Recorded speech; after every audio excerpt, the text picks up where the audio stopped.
What would you do if everything in your hometown is turning into spirals? And when you try to leave the village, you end up going in circles until you turn into a spiral too. Today I'm going to break down the mistakes made, what you should do, and how to beat the spirals in Uzumaki. This beautiful lady here has no idea that her town is about to spiral out of control literally in the next few days. Her name is Kirie and she has a knack for waiting for her boyfriend Shuichi at the train station. Mr. Nerdy Guy over here at the first opportunity asks her a crucial question. Would you ever consider leaving this town together with me? He really does mean to run away, and we're about to find out why. He explains to Kirie that there have been way too many strange things involving whirlpools in the village. But his problem is that his father has been affected by the strange whirlpools. He ditches work to watch spirals and spends hours staring at them. And even worse, everything he does from eating to bathing has to have spirals for him to feel normal. Sometimes his eyes even begin to spiral separately and independently of each other. If I were Kirie here, I wouldn't waste another second to hear anymore, and here's why. Shuichi made two bold statements. There's a rise in whirlpools affecting almost everything, and the whirlpools have started affecting even his father. That's all I need to know. Call me crazy, but my first reaction to issues like this is to run first and ask questions later. Why would I stay? I see a whirlpool problem. I don't wait to see what the cause is. I pull a freaking 360 turnaround and get on the first train, leaving the town. Heck, I'd be mad at Shuichi for not calling me over the phone to join him in the next town instead of him coming back to the town just to pick me up. Look, as soon as Shuichi explains his dad's weird love for spirals to me and how it's beginning to affect him, I head back to my house, tell my folks I'm leaving for a bit, just a little bit, pack my bags and rush down to the station. Shuichi is giving me the chance of a lifetime to get out early and survive, just like in any horror movie. The moment you see some foreshadowing, you should run right then. But no, they don't. And like I said, I'm not one to wait for things to get worse before taking action. You can tell me all the details while we wait for the next train, and then we're out of the village forever. Sadly, instead of taking action, Kirie laughs at Shuichi's dad's weird obsession. The village alarm sounds, and Shuichi points out how annoying everything in the village is to him. The sound of the alarm, the lighthouse, and even the mountain looming over the village in the distance. And just then, a whirlwind blows past them. Kirie gets home and finds Shuichi's dad talking to her own dad, who's a potter, and Shuichi really downplayed surprisingly how obsessed this man was about spirals. His father wants the potter to make him a piece because he wants the dizzying feeling that the spirals produce. Back in school, Kirie talks to her friend, the beautiful Azumi. Kirie is shocked that her friend is single, because with her beauty, she can land any guy she wants in the whole Kurozucho middle school. Azumi has a small crescent-shaped scar on her head, and she explains that it is the source of her singleness, because she got it when she fell off of a rope trying to impress some guy, well really a kid, she had a crush on in the past. And worse, according to her, it is the reason guys are attracted to her in the first place. Azumi accompanies Kirie to welcome Shuichi back from the train station, but as soon as he sees her, he freaks out and backs off. He quickly grabs Kirie and runs off. At a safe distance, he tells her that Azumi feels like a spiral and warns her to stay away. Kirie's dad finishes the job request from Shuichi's dad and asks Kirie to deliver it, but Shuichi's dad says he no longer needs it because, get this, he has discovered that you can become a spiral yourself. He sticks out his tongue like a pervert and then curls it backwards into a spiral, and Kirie freaks out, understandably, like any normal person, and runs out of the house, and at the same time, as a delivery man brings Shuichi's dad's custom-made order. Azumi runs into Shuichi, wondering why he's the only person in town who is resistant to her beauty, but instead of responding to her question, he deflects it and instead focuses on the spiral aura she's emitting. She raises her hair for him to see her crescent wound, but just like he suspected, it has also turned into a small spiral. He warns her of Kurozucho village's connection with spirals and tells her to get out while she can. At a funeral, we discover that Shuichi's dad is dead. Death by spiraling. He ordered a giant tub and forced himself inside of it into the shape of a spiral so that he could become one with his art. They cremate his body, but I guess he thinks his family's final memory of him being a spiral isn't trauma enough. We see the smoke rising into the sky, and he decides to give them one last trauma: spiral clouds. The smoke from his cremation forms a spiral, and as soon as Shuichi's mom looks up, she screams that she can see him in the cloud and is calling on her to become a spiral like him. Now, I know we're all sad for Shuichi, but this whole thing really could have been avoided. Shuichi's already proven to be the smartass with how quickly he identified that something was wrong with the village before anybody else and was thinking of a solution: running away. It's so simple. Others were still living life as usual, but if I were him, instead of running away back when my father was alive, I would have begun to look for how to solve my father's obsession with spirals. To break out of a spiral, scientists and psychologists recommend that you should change your routines, so. For every spiral that his father tried to act out, I would have done the exact opposite. His father deteriorated because there was no force countering the effect of these spirals in his life, and that's what I would introduce. So imagine it, be like the yang to his yin, or the light to his darkness. I mean, you get the point. I would begin to create an opposing force for his obsession with spirals, a new hobby, one that doesn't involve spirals, if you will, like playing cards or chess whenever his dad is free. I will go on to teach my mother to do so too. That way, whether I'm around or not, there's somebody around watching him and is encouraging and enforcing the new hobby. Also, his obsession got worse as he stayed in his private study. That's a problem. To stop him from getting worse, keep him out and away from his dang study. Here's the plan. It involves using lockpicking lawyer no jutsu, where we destroy the lock to his office or throw away the key, steal every spiral that he has in his office, and then destroy the lock and then destroy all the stuff. Because eventually when he does get in there, it's going to be bare empty. Yes, he might go into withdrawals, but hey, you know what? Tough love. Because now it gives him a chance to start anew with a new non-spiral obsession. I'm going to become equally obsessive to be anti-spiral. Everything, his food, is going to be laid out in a rectangular pattern. His bathwater, no more tubs for him. A freaking shower is what he's going to get. His clothes will be hung in straight lines. That way, there is no chance for him to enforce his spiral addiction. We're cutting down on all the possibilities. Azumi goes to check on Kyrie, but just then a wind blows through and pushes her hair apart. And that's when Kyrie sees it. Azumi's head is missing some parts. It looks like as if someone used a giant drill to bore a hole in her head. And Kyrie screams and tries to confront her, but she runs away. In other news, Shuichi's mom has also gotten so traumatized by the spirals that she does something drastic to her hair and her fingerprints because, you guessed it, they look like spirals. Some weird dude named Sloth comes into class late from the rain. The boys take him to a locker room after a volleyball game where they brutally strip him down butt naked and make fun of him. But that's when they discover a giant spiral marking on his back. Kyrie finds Azumi walking alone in the night, which should have been all the foreshadowing she needed to leave her alone, but instead she rushes over towards her. Azumi takes off her hat to complain about her eyes, but half of her skull is missing. The spiral has eaten away half of her forehead and her brain with it. Some dude helps her to bring Shuichi to a park because he's obsessed with Azumi, and in the midst of all the weird going on, he just wants to get laid. She tries to tell him off, but when he draws close to her, her hat flies off, revealing that the spiral has gotten even bigger and has swallowed her two eyes. It sucks the dude into her brain or body, whatever the heck is going on, and then spirals her out of existence, leaving only a burnt trace of her on the ground. Elsewhere, we have Slowpoke showing up to class late again, but this time he has grown a giant snail shell on his back. These two, Yoriko and Kazunori, or as I like to call them, Romeo and Juliet, are two kids who are tired of how twisted and sad their families are, and have decided to run away together by train. But while their motives are personal, Shuichi explains that the reason for their families hating each other is because of how strong the spiral curse is over their house. He thinks it is what is making the families twisted in hatred. And Shuichi is the first to notice that Kirie's hair has gotten longer. By the time she arrives at school the next day, it has begun curling into spirals at the base. Her friend Kyoko helps knot them into a braid, but as soon as she gets to class, it loosens and curls back up. And just then, our Slowpoke is very different and is seen climbing up the class window on the second floor. He's sliding up like a snail. Kyrie runs away from the class and tries to cut her hair, but it fights back by choking the hairdresser and eventually holds Kyrie in a chokehold too to warn her against any funny business. Kyrie goes to school with her awkward hairstyle, but then she runs out of class to hide from all the stares, and that's when she sees Slowpoke's parents coming to search for him. When the school shows them what has become of their son, they reject it and turn away angrily, because well, who would want that for a son? Kyoko, Kirie's friend, seems to have an inferiority complex, or maybe just a really bad problem of being noticed. She decides that Kyrie won't outshine her, and so by the next time we see her, she has twisted her hair to match Kirie's own just to make herself more noticeable. And she challenges Kyrie to a duel of the hairs. I can't make this up. And although Kyrie is uninterested, she forces her into battle. Shuichi shows up just in time to cut off a strand of Kyoko's hair, but when he attempts to cut Kirie's own, the hair attacks him and swallows him up, and Kyoko is happy to be the center of attention now. But as she's walking, she suddenly gets really exhausted, and when she backs up against the pole to rest from the weight of carrying all of that attention on her head, it literally sucks her dry. Meanwhile, Shuichi starts cutting up Kirie's hair from the inside until he cuts off every strand and, dare I say, gives her a pretty dang good haircut. Okay, so in retrospect, in order to prevent the hair wars and cutting off our lovely Kirie's ever so awesome locks, here's what I would do. Okay, so we need to prevent the hair wars from ever taking place. The minute Kyoko starts talking about how attractive Kirie's hair is and how she becomes increasingly obsessed with it and how she could not be outshone by her, I would spring into action. I would get her into some much needed therapy. If Naruto is anything to go by, the ancient talk no jutsu should come in handy right about now. I would talk to Kyoko about her self-esteem and how the world already revolves around her. Everyone knows a person with low self-esteem needs to be encouraged, and I would do just that. Prop her up with so many affirmations she would begin to feel pity for for poor Kyrie, and then I would make her think Kyrie is only acting that way because she is trying to measure up to Kyoko's beauty. Nothing like the classic reverse psychology to smooth things out. And once I'm able to make her feel like she is already too beautiful for Kyrie to compare with, she wouldn't feel the need to copy Kyrie's hairstyle, and the hair wars would have never happened. Also, these guys seem to have a problem with teamwork. I mean, like, look, for a village hell-bent on making everything into a spiral, you'd think they would have learned at least to cooperate by now. If I were in Kyrie's shoes, I wouldn't do it on my own. The reason Kyrie's hair didn't get cut the first time was not because it was impossible to cut. It was because the hairdresser didn't have the guts to go on with it. We know this because our boy Shuichi, under the inspiration of desperation, did cut off all the hair. So I would have gathered a crew real quick and created my own little Avengers club and give them a bunch of scissors. Once armed, we would attack Kyrie and Kyoko as a group and shave their hair down to size and prevent it from ever growing again, just like how Shuichi single-handedly did it. Heck, if we do this before Kyoko has a chance to notice her, there wouldn't even be a reason to fight her in the first place. And now we're back to our two lovebirds, Yoriko and Kazunori, trying to make their escape from the village. They move to the train station, but their family see them and try to stop them. Shuichi and Kyrie decide to help them escape, but then all the roads are blocked, and they run towards the beach, and there their parents catch them. But they quickly lay on some really thick Romeo and Juliet vibes, and the two youngsters tell their parents they will stay together forever. Kazunori twists into a spiral, and Yoriko does the same. They hold hands and turn into a kind of a gross, weird kind of snake. Their hands intertwine, hold together, and they kiss the land goodbye and slither into the sea. As Kyrie walks back home, she meets different people walking in circles because they can no longer walk in a straight line. Her brother tells her of other strange things that have taken place in the city, but Kyrie doesn't think the signs are enough to make her leave. She wants something more weird, and that's exactly what she gets. She chases her brother and his friends into the lighthouse, and there she sees a couple of burnt children. Her brother runs up to the top, and she chases him across the spiral stairways that doesn't seem to have an end, and as soon as she does get to the top, she quickly figures out what caused the children to get burned to death. It was the sunlight hitting the lens, and it became so hot that the children burned alive. She quickly explains this, and they run down the stairs as fast as they can, but the heat gets one of the children while she keeps running down with her brother. As the sun rises over the hospital, Shuichi spots a tornado of mosquitoes, and there we learn there's been an increase in sickness among pregnant women caused by mosquito bites. Kyrie is in the hospital suffering sunburns from the lighthouse flames when she sees her cousin, Keiko, who's also pregnant and has been affected by the mosquito problem. Kyrie shares her room with her because the hospital is already out of space. By the next morning, a lot of patients were dead and drained of their blood. Looks like we have a Dracula problem on our hands, don't we? Shuichi comes around and explains more nerdy stuff about the female mosquitoes and how they carry their eggs in their belly. A mosquito floats into the room and he uses his handy insecticide to kill it. But this makes Keiko cough, and the nurse has to chase him away. By nightfall, Kyrie hears the sound of buzzing in the hallway and comes out to take a peek. She spots a group of pregnant women walking like zombies, and then in an orderly manner they disperse into different rooms. She follows them, which no sane person would do, and catches one of them using a screw to drill into a sleeping man's neck before sinking her teeth into him just like a female vampire. These vampire ladies attack but get distracted by a man and a nurse who show up just in time to save our girl from becoming vampire chow. She tries to sneak away when they finish drinking their victim's blood, but they catch her. She runs back to her room and asks for Keiko's assistance, and that's when she finds out that Keiko is not her sweet cousin anymore. She's also been affected by the spiral curse and is now a blood-sucking pregnant woman. All hope is lost, and they're about to pounce on her when her hands collide with the insecticide spray left behind. She sprays it at them, and just like real bugs, they scream out in pain and run away from her. Kyrie reports the situation to the doctors the next day, and they don't believe her and think she was having a nightmare. Shuichi's mom, on the other hand, has an episode with a centipede trying to creep into her ear. She throws it out and it forms a spiral and morphs into the face of Shuichi's dad. He tells her to become one with the spiral and tells her there's a spiral in her ear. The doctor convinces her otherwise, but when they set a drip for her, the water begins to swirl and she disconnects herself from it. But she still hears the sound of her husband's voice till she does something drastic to not hear it anymore, because she's convinced there are spirals in her ears. Eventually, Shuichi's mother joins Romeo and Juliet on the farm because she doesn't want to turn into a spiral, but when they take her body to be cremated, the smoke begins to twirl just like Shuichi's own dad. Back in Kyrie's hospital area, the women all give birth at the same time, and they're already strong enough to stand and watch their children in the wards. Shuichi brings some mushrooms to Kyrie, but she doesn't eat them because they smell like blood. Meanwhile, everyone in the hospital has taken a liking to the blood-smelling mushrooms. As they walk past the baby's wards, they hear strange sounds. Creeping close to the window, they peek inside and see the newborn babies talking. The only thing more unnerving than talking babies is that as one of the babies talks, a mushroom plant sprouts out of its placenta. Keiko screams from the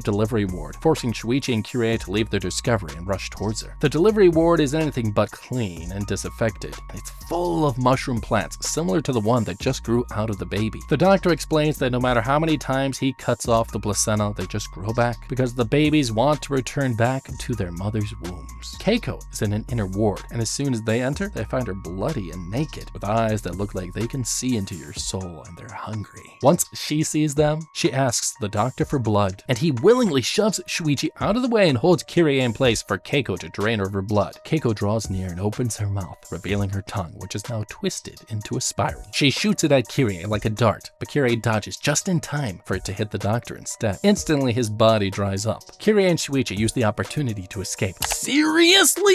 Okay, seriously. But enough of that. I'm going to show you guys how to survive this mosquito infestation without anyone else having to die by using common sense. We've already established from the first night there's something draining people of their blood in the hospital, and once more, Shuichi, our smarty pants, already pointed out there's a mosquito infestation in the village, so the first thing the hospital ought to have done is get the hospital disinfected and sanitized against mosquitoes. It's freaking basic. You buy a bunch of insecticide and you get rid of the bugs. Here's what we're going to do. First, we're going to get mosquito nets for every bed in the ward. Cost effective? Not really, but hey, the town is already going to shit, so why not save the lives of the few people still living in the town by getting mosquito nets treated with insecticides. Like these ones here, the probability of the mosquitoes getting access to the patients is reduced, but seeing as we're dealing with giant mosquitoes, I have another idea. I would get a hold of some natural mosquito repellents, like lemon eucalyptus oil, for the entire hospital to use it in different ways. And first, I make sure every, and I mean every patient rubs the oil on themselves. I would also use it like the vampire hunters used salt back in the 1600s. I would pour it across the floor of every door in the hospital. And for good measure, I would form the sign of a cross, because why not? Call me crazy, but I'm gonna do what I gotta do to survive. And no mosquito, small or humanoid, is getting into these rooms. But when they leave the hospital, instead of running to the train station to leave the town, they head to Kyrie's house for a party. Shuichi eats a bit of his meal at the party before seeing spirals in the spaghetti. He then decides he's done eating. While Kyrie's dad goes on about how much Shuichi's dad appreciated and opened his eyes to the art of the spiral, Kyrie looks at some of her father's more recent artworks, and she notices something. On the artworks, they're faces, and they all look like they're crying out for help. She even sees Shuichi's mother and father. Shuichi, on the other hand, is determined to get to the root of the matter. He heads down to the crematorium where all the dead bodies are cremated. The man there is so absorbed by staring into the flames that he doesn't even notice Shuichi arriving. Shuichi hears the voice of his parents calling out to him from inside the kiln to free them. He takes a stone and breaks the kiln, and a lot of trapped souls escape from the kiln. But in a matter of seconds, what looked like souls being freed turns into flames leaping out of the kiln. The fire spreads and engulfs Kyrie's family's home.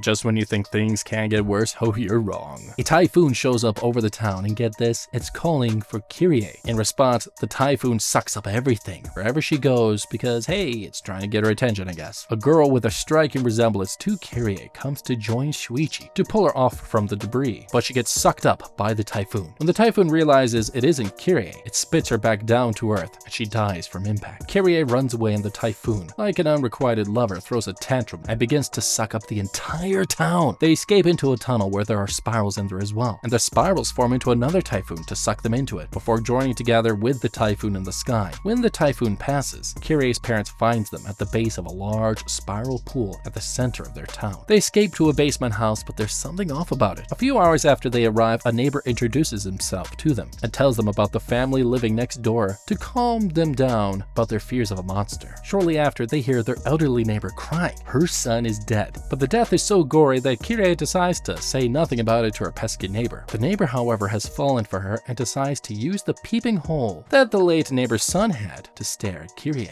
A few moments later, he figures out in a surprising way why the woman's son died in the first place. His skin begins to grow pointed edges, and he bursts through the peeping hole into the house and does the most disgusting thing. He grabs a mouse and eats it alive. Clearly, this G has lost his mind. He chases her out of the house, but as soon as they get into the open space, her overprotective boyfriend, the typhoon, is back and grabs the tree man and blows him away. The next day, a group of reporters tries to make their way to the town. As soon as they cross the boundary into the town, they are hit by a whirlwind and these two men in their car die. The only survivor is this lady, who is saved by Kyrie and her brother. Kyrie explains the situation of the town to the reporter. The town has been trashed by the whirlwinds, and everyone is now hiding in shelters all over the town. They arrive at one of the shelters where Kyrie has been staying, but the place has been overtaken by other folk. Shuichi tries to complain, but he gets kicked out with Kyrie and the reporter. They all decide that instead of fighting for their ride to space, it's better to find some other place to stay. As they walk off with Kyrie's family, her brother explains to the reporter that it's impossible to leave the village. Kyrie's dad, however, still not thinking about leaving. Instead, he wants to rebuild his kiln and continue his pottery in the art of the spiral. The town is full of snail people, and a former gang group has decided that in the absence of animals to hunt for meat, these snail folk are fair game. They offer the group some food, but when Kyrie and the group refuses, they turn on them and throw them into the tornado. Shuichi grabs a pole just in time to save them from getting sucked into the pool of water at the center of the town, but then the gang gets sucked in together with Kyrie's parents. Meanwhile, they run into a group of volunteers who had been sent to help the town recover from the tornadoes. But what they learn is that the volunteers have been trying to leave the town since they got there, but like a great big spiral, no matter how long they walk, they end up back at the same point. And that's not all. The group has been walking so slowly that even the volunteers have caught the spiral sickness in the air, and some of the men in the group have started to morph into snail men.